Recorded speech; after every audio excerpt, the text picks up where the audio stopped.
Hi అండి, అందరికీ నమస్కారం. వెల్కమ్ టు ఈ అమ్మ చేతి వంట. ఈరోజు రెసిపీ ఏంటంటే ఇడ్లీకి, దోశలోకి మామూలు చట్నీలు కాకుండా టమాటా చట్నీ ఈ విధంగా ఒకసారి ట్రై చేసిన అంటే చాలా బాగుంటుంది. నేను అప్పుడప్పుడు ఎక్కువగా పల్లీ చట్నీ, టమాటా చట్నీ ఎందుకంటే చూపిస్తానంటే నేను డైలీ మార్నింగ్ అయితే ఒక 10 మందికి టిఫిన్ అయితే సప్లై చేస్తూ ఉంటాను. ప్రతిరోజు నేను ఒక్కొక్క చట్నీ అయితే కొంచెం వెరైటీగా అయితే చేస్తూ ఉంటాను. అదైతే వీడియోలో షేర్ చేస్తూ ఉంటాను.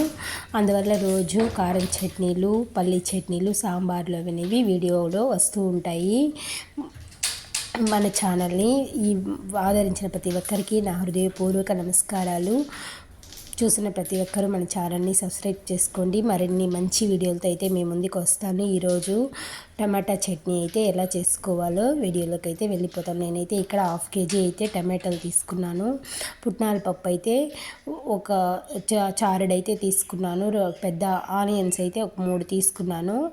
దానికి తగినంత సాల్ట్ అయితే వేసుకొని, ఎండుమిరపకాయలు అయితే ఒక 5-6 వేసుకున్నాను.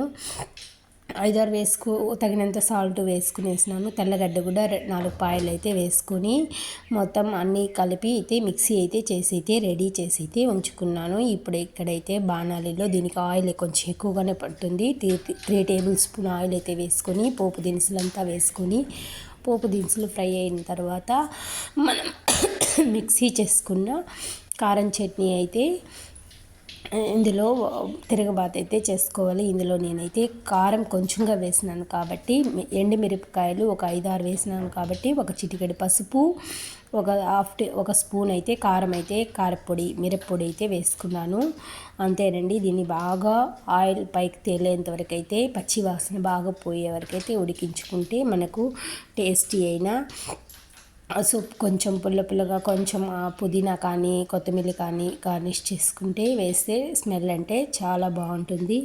మనకు ఇడ్లీ, దోశలోకి డైలీ ఒకే చట్నీ కాకుండా ఇలా ఒక్క రోజుకి ఒక చట్నీ చేసుకుంటే, చట్నీలు అయితే దోశ చట్నీ బాగుంటే ఒక దోశకు 4 దోశలు తింటారు. ఇడ్లీ తినేది 4 ఇడ్లీ తింటారు. అంత బాగుంటుంది టేస్ట్.